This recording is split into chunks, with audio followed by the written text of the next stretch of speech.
Bienvenue dans Radicalement Vivante, le podcast brut, vibrant et sans filtre pour les femmes qui veulent reprendre le pouvoir sur leur vie, leur corps et leur vérité.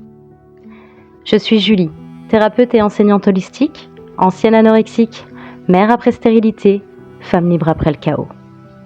Et ici, je te parle de ce qui traverse, brûle, libère, répare, pour t'aider à reprendre le pouvoir sur ta vie. Aujourd'hui, on va plonger dans un héritage que nous portons toutes, parfois sans même en avoir conscience. Un héritage sournois, silencieux, mais qui nous empêche encore de briller pleinement. Celui des croyances transgénérationnelles autour des femmes et de leur place dans le monde. Dans cet épisode, je vais te partager ma vérité, mon vécu via mon propre prisme vis-à-vis de ce sujet. On a tout entendu cette phrase. Derrière chaque grand homme, il y a une femme. Cette phrase qui est revenue régulièrement dans ma mémoire ces dernières années avec une question. Et derrière la femme, il y a qui ? C'est cette question qui m'a amenée, entre autres choses, à te partager cet épisode aujourd'hui. Derrière cette phrase qui semble flatteuse, il y a une vérité beaucoup plus dure. La femme, c'est celle qui soutient en silence. Celle qui subit les infidélités sans broncher pour préserver la famille. Celle qui ne prend pas la lumière, qui ne doit pas trop exister, parce qu'elle risquerait de déranger. Et c'est ce qu'on voit dans tous les films qu'on regarde, dans toutes les séries qu'on regarde. Alors ça a un petit peu changé, on va dire, avec les années, et puis avec tout ce qu'il y avait comme mouvement féminisme autour de, voilà, qui ont fait bouger les choses, on va dire ça comme ça. Mais pendant des siècles, on a conditionné les femmes à se taire, se réduire et s'effacer, de par principalement le biais de la transmission visuelle ou audiovisuelle. Parfois sous couvert de religion, parfois au nom de la morale. Et ça a laissé des traces. Les chasses aux sorcières, les humiliations publiques, les mises à l'écart. Regarde, on n'avait pas le droit de vote, ni le droit de conduire, ni même le droit de gérer l'argent. Notre père nous donnait en offrande à un autre homme qui devenait notre époux et qui avait à son tour pour devoir de nous contrôler. Alors avec les années, tu avais de plus en plus le droit de choisir ton époux quand même. Mais ça a franchement pas toujours été le cas, on le sait, c'est pas un secret. Et tout ça, c'est inscrit dans notre mémoire collective. Et aujourd'hui, même si on brûle plus les femmes sur la place publique, et que Dieu merci, des femmes se sont battues pour nos droits, la peur est restée inscrite dans nos corps et nos cerveaux. Résultat, on vit une dissonance. D'un côté, certaines femmes restent dans l'ombre, par loyauté inconsciente à cet héritage, par peur de trop briller. Et de l'autre, certaines s'exhibent à outrance, comme pour rattraper des siècles de silence. Là, le constat que j'ai, moi, aujourd'hui, c'est comme s'il n'y avait plus de juste milieu, tu vois, comme si on était condamné à être soit invisible, soit dans une hyper-exposition. Après, chacun a le droit de prendre le chemin qu'il souhaite pour sa propre guérison. Ok, j'ai aucun jugement là-dessus. Et c'est là que je vais te donner une explication neuroscientifique qui nous aide à comprendre. Notre cerveau apprend par répétition, j'ai déjà dit plein de fois, mais je le répète. Chaque croyance, chaque comportement répété crée un circuit neuronal.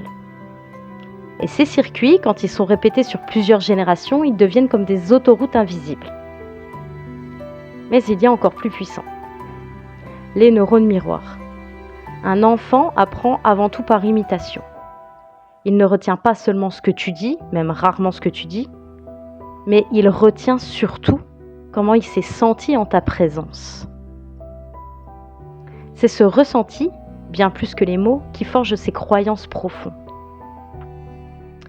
Si un enfant voit sa mère se taire, il apprend que se taire égale sécurité. Si un enfant sent que sa figure de référence s'écrase pour ne pas déranger, il imprime que briller égale danger. Quand je parle de figure de référence, je vais prendre mon exemple personnel. Ma fille, je suis sa figure de référence, puisque je suis la femme la plus proche qui s'occupe de son éducation. Si j'avais eu un garçon, il aurait pris son papa comme figure de référence. Parce que simplement c'est un homme et on s'identifie au même sexe que soi, ok ? Et ces croyances, elles ne s'arrêtent pas avec lui, hein. Elles se transmettent, elles se répètent, elles se recablent, génération après génération. On appelle ça les mémoires transgénérationnelles. Ton corps, ton système nerveux, ton cerveau portent ces empreintes. Et même quand tu veux consciemment être libre, ton inconscient va te retenir. Tu hésites, tu t'auto-censures, tu ressens cette peur sourde. Alors qu'en réalité, c'est pas à toi. C'est l'écho des générations qui t'ont précédé. Mais la bonne nouvelle, c'est qu'on peut tout recabler, hein. Ça demande de la conscience, de l'énergie, des micro-actions répétées qui créent de nouveaux circuits. Petit à petit, tu apprends à ton cerveau que briller n'est plus une menace, mais une liberté. Moi, je l'ai vécu de plein fouet. Quand j'ai travaillé sur ma guérison, sur ma libération, j'ai compris que je ne travaillais pas seulement sur moi. Sans même le décider consciemment, je libérais aussi ma lignée féminine. Dans ma famille, beaucoup de choses étaient tabous. Beaucoup de choses dont on ne parlait pas. Il y avait beaucoup de honte. La religion catholique n'était pas pratiquée directement. Mes parents m'ont jamais forcé à aller à l'église. Mais c'était ancré en eux, dans leur éducation. Et c'est comme ça qu'ils me l'ont transmis.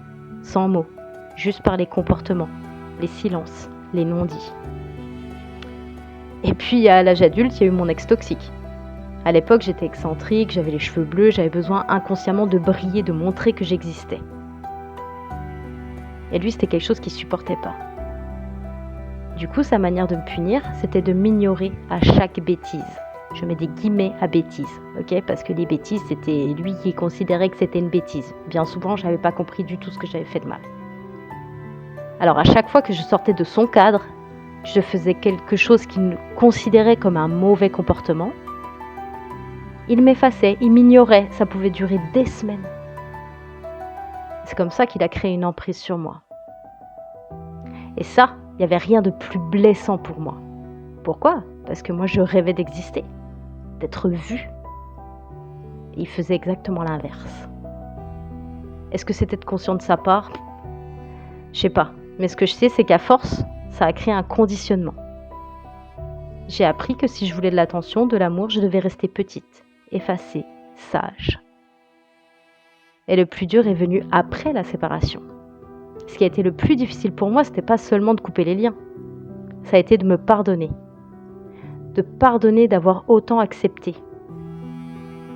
Parce que dans ce jeu tordu, j'ai fini par consentir et à nourrir toutes ces envies perverses. Et ça, c'est une blessure qui m'a hantée longtemps. Mais aujourd'hui, avec le recul, je comprends une chose. Ces blessures, ces séismes émotionnels, ils ne sont pas là pour nous détruire. Ils sont là pour nous mettre en lumière ce qu'on est venu expérimenter et libérer sur Terre. Alors oui, on porte des héritages lourds. Oui, on a été conditionné à rester dans l'ombre. Oui, nos circuits neuronaux portent encore ces empreintes. Mais non, on n'est pas condamné à les subir. On peut recabler, on peut reprogrammer, on peut choisir de marcher vers une autre réalité. Et ça commence par des micro-actions. Dire non une fois, prendre la parole une fois, porter une couleur qu'on t'a toujours interdit de porter. Petit à petit, ton cerveau apprend que briller n'est plus un danger, mais une liberté. Et surtout, il ne s'agit pas d'être soit invisible, soit dans une hyper-exposition. Il s'agit de trouver ton juste milieu, ta place à toi, ni effacée, ni forcée, juste toi, radicalement vivante. Alors je t'invite à te poser ces questions. Quelles croyances de ta lignée te retiennent encore ? Où est-ce que tu t'écrases pour ne pas déranger ? Et quel micro-pas tu peux poser dès aujourd'hui pour recabler ton cerveau et ton énergie ? Si tu veux aller plus loin, tu sais que dans l'alchimie du quotidien, on travaille justement sur ces micro-actions qui changent tout. Et si tu te sens prête pour un vrai shift, un vrai saut, The Shift est là pour toi. Je te laisserai regarder dans la description pour accéder à tous les liens. Cet épisode touche à sa fin et avant de te laisser, je veux te demander un truc important. Si cet épisode t'a parlé, partage-le à une femme qui a besoin de l'entendre. Laisse-moi un like, un commentaire. Dis-moi ce que ça a réveillé en toi. Parce que ce message mérite d'être entendu, diffusé et propagé. Je vais te laisser là pour aujourd'hui. J'espère que tu as aimé l'écouter autant que moi j'ai kiffé l'enregistrer. Et souviens-toi, tu n'es pas trop. Tu n'es pas une menace. Tu es une femme libre qui porte en elle le pouvoir de libérer des générations entières. Tu es libre, tu es puissante et tu as le droit d'être radicalement vivante. Je te dis à très vite dans un prochain épisode.